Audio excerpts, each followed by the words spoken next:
El único sonido era el viento presionando contra el cristal. Me quedé quieta, temiendo que incluso mi respiración fuera demasiado. Mi gorro de oración seguía sujeto con alfileres. Mis zapatos no se habían salido. Y al otro lado de aquella pequeña habitación, el hombre con el que me había casado 9 horas antes, extendió la mano y bajó la luz de la lámpara hasta que la mecha se consumió por completo. Antes de que pudiera pronunciar una sola palabra, antes de que pudiera hacer una pregunta, o decir espera siquiera una vez, me dijo lo que iba a suceder. No como una pregunta, como una afirmación. Con la voz firme e inquebrantable de alguien que leía una regla que según él, el Todopoderoso había escrito antes de que cualquiera de nosotros naciera. Crecí en la vieja orden, en un pequeño distrito de Indiana. El tipo de comunidad donde la carretera asfaltada más cercana estaba a 1 milla de nuestra calle. Y el mundo exterior existía en algún lugar tan distante y abstracto como el confín del cielo. Si quieres entender lo que era la vida sencilla en realidad, no la versión suavizada diseñada para turistas y calendarios de tiendas de regalos, sino su verdadera esencia, desde la perspectiva de alguien que se formó entre sus muros. Entonces, quédate conmigo. Tenía 18 años cuando me casé con Amos, y en mi mundo eso no se consideraba joven. Se consideraba justo a tiempo. Quizás incluso un poco tarde, porque 2 de las chicas con las que me bautizaron ya se habían casado a los 17, y una de ellas estaba embarazada antes de que terminaran de cambiar las hojas de otoño. Mi educación formal terminó a los 14, como la de todos. Después de 8º grado, los libros se cerraban definitivamente. A partir de ese momento, tu educación se convirtió en la cocina de tu madre y el granero de tu padre. Aprendiste a conservar 300 litros de tomates en una sola temporada. Aprendiste a calmar a un bebé con cólicos que no era tuyo. Aprendiste a sumergirte tan completamente en el ritmo del trabajo que la pregunta de qué querías realmente nunca tuvo espacio para formarse, porque el deseo nunca había formado parte del currículum. Esto es algo que las personas criadas fuera del mundo real no pueden comprender fácilmente. En esa comunidad, un matrimonio no era principalmente amor. Era principalmente un acuerdo de obligaciones, y cada persona en el distrito entendía su papel dentro de él. La Ordnung, ese código tácito que lo regía todo, desde el ancho aceptable del ala de un sombrero hasta el color correcto de un carruaje, no ponía en palabras lo que ocurría entre un marido y una mujer una vez que se apagaba la lámpara. No hacía falta. El silencio servía de texto. Y en ese silencio, los hombres vertían la herencia que sus propios padres les habían dado, sin que nadie estuviera presente para examinar si la herencia era sólida. Amos me cortejó durante 5 meses. Era 4 años mayor que yo, estable y capaz. Se desenvolvía con soltura con los caballos. El tipo de hombre que mi padre reconocía con un lento asentimiento de aprobación, que en nuestra casa era el mayor elogio que una persona podía recibir. No nos acostábamos juntos, como permitían algunos distritos. En el mío, el cortejo significaba estar despiertos. Él venía los domingos por la noche, después de cantar, y nos sentábamos en la sala de estar, bajo una sola lámpara, mientras mis hermanos menores se acomodaban en las escaleras fingiendo dormir, escuchando todo. Hablábamos de la granja que construiríamos juntos. Hablábamos de cuántos hijos consideraría el Señor oportuno enviar. Casi al final del noviazgo, me tomó de la mano una vez, y su palma era áspera y cálida. Y recuerdo haber pensado, este es un buen hombre, soy afortunada. Así se siente la seguridad. Lo que no tenía forma de saber, porque nadie me lo había dicho, era que el hombre tierno en la sala, y el hombre seguro en la oscuridad del dormitorio, no siempre son la misma persona. Simplemente se espera que descubras dónde está esa frontera. En la oscuridad, sin luz, sin palabras, completamente sola. Nuestra boda cayó un jueves de noviembre, después de que terminara la cosecha de maíz. Me levanté a las 4 de la mañana para empezar a cocinar. Al mediodía, casi 250 personas habían llenado la casa de mis padres, y el granero que habíamos estado limpiando a fondo durante 2 días. El obispo predicó durante casi 3 horas sobre la sumisión, sobre la esposa que se rinde como la iglesia se rinde, sobre el hogar organizado como el Señor organizó los cielos, el esposo arriba y la esposa abajo, y la palabra abajo no fue entregada como una herida. Se presentó como un hecho simple, como si alguien dijera que el sol se encuentra sobre el campo. Me senté en el duro banco de madera, con el nuevo vestido azul que yo misma había cosido, y recuerdo haber pensado que podía alimentar a 250 personas. Podía hacer casi cualquier cosa con mis manos, pero me temblaban, y aún no entendía por qué. Después de la comida, después del asado y el puré de papas y el salsa, y los pasteles que mis tías habían horneado en la oscuridad de la madrugada, los invitados se demoraron. La casa olía a café y aceite de lámpara, y demasiados cuerpos cálidos se apretujaban en un espacio demasiado pequeño.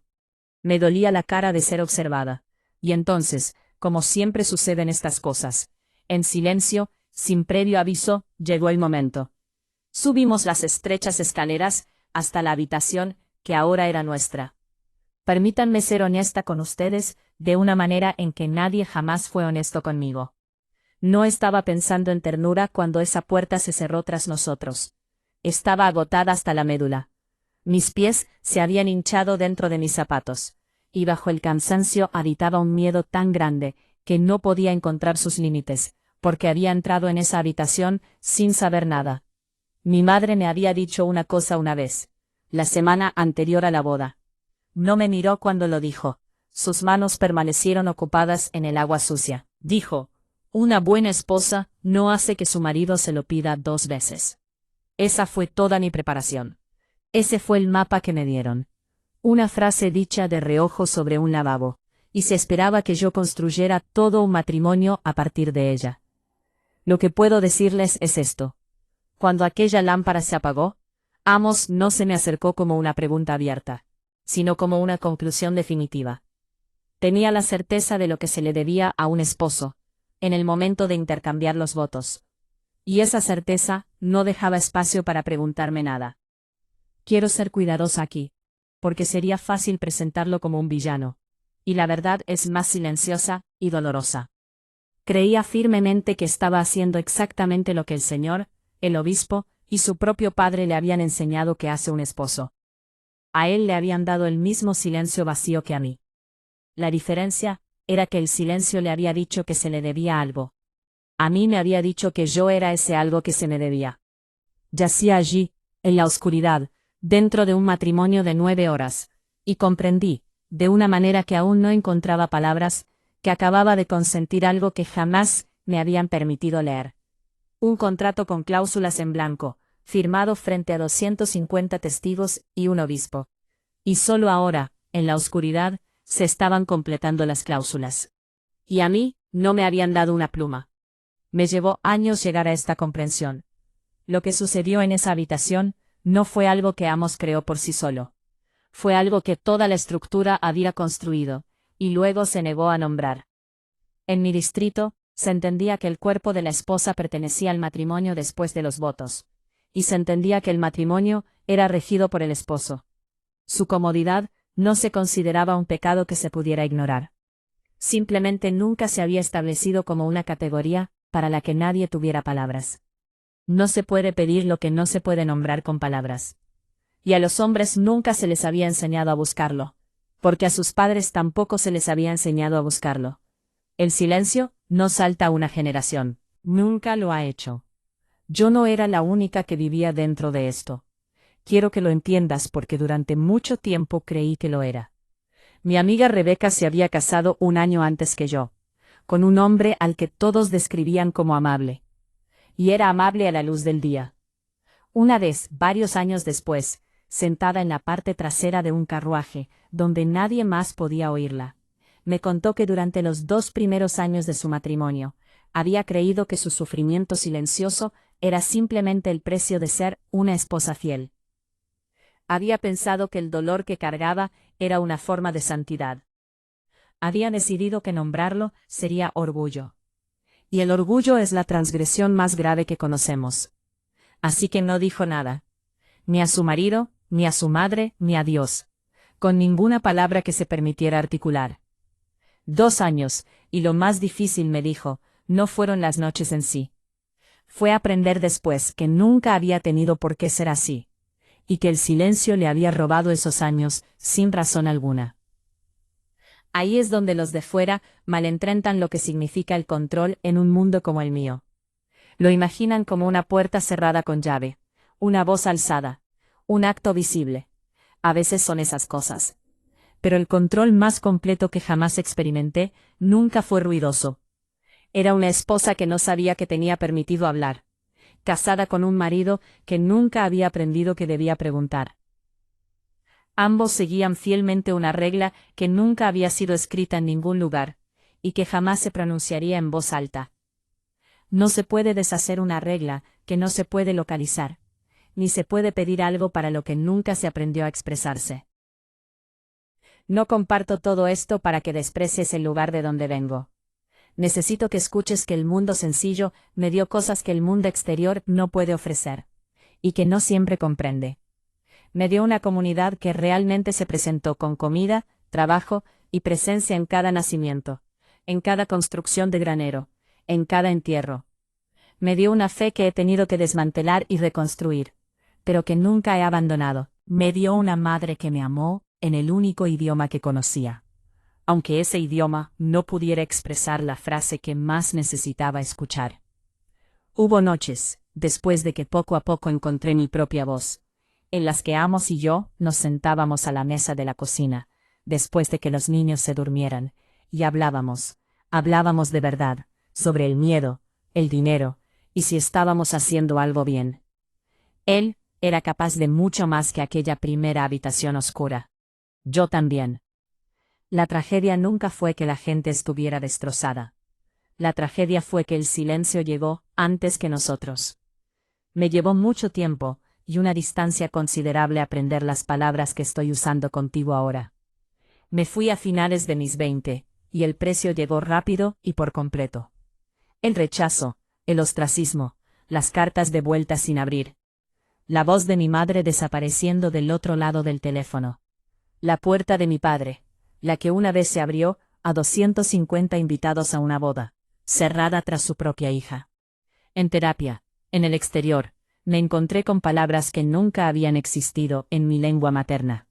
Consentimiento, autonomía, la simple comprensión, que transforma el mundo. De que una mujer tiene derecho a ser una persona plena dentro de su propio matrimonio. Que su sí no significa nada si nunca se le permitió decir no. Lloro por la chica del vestido azul, que yacía en esa habitación oscura, con los zapatos puestos, conteniendo la respiración, convencida de que hacer que su marido le preguntara 2 veces era el único pecado. No se equivocaba al tener miedo. No era débil por guardar silencio. Le habían dado una sola frase, y le habían dicho que era todo lo que una esposa necesitaba. Y luego, la habían mandado arriba a aprender el resto de un hombre, al que no se le había dado nada en absoluto. Nos dijeron que los votos nos hacían adultos. Pero la adultez no se trata de tareas domésticas, una cama compartida, ni una casa ordenada como el cielo. La adultez es conocerse a uno mismo lo suficientemente bien como para comprender a qué se está accediendo, antes de hacerlo. Yo tenía edad suficiente para cocinar para 250 personas. Tenía edad suficiente para administrar una casa, para enterrar a un bebé muerto al nacer, para mantener un jardín vivo durante una sequía. No tenía edad suficiente, porque nadie me había permitido comprender plenamente el acuerdo más íntimo que una persona puede contraer. Si te criaste en un lugar donde se disfrazaba la obediencia de preparación, donde se llamaba santidad al silencio, donde se trataba tu propio cuerpo como algo a lo que existías para servir, en lugar de una vida que estabas destinado a habitar, te entiendo. Si alguna vez te dieron una frase y te aseguraron que era todo lo que necesitabas, y luego te dejaron solo en la oscuridad para que resolvieras el resto, no estás solo en eso. Y nunca fuiste tú quien falló. El silencio te falló. Quienes te ocultaron las palabras, te fallaron. No tú. Cualesquiera que sean las libertades que aún estés aprendiendo a reivindicar, no permitas que nadie te convenza de que no te correspondían desde el principio.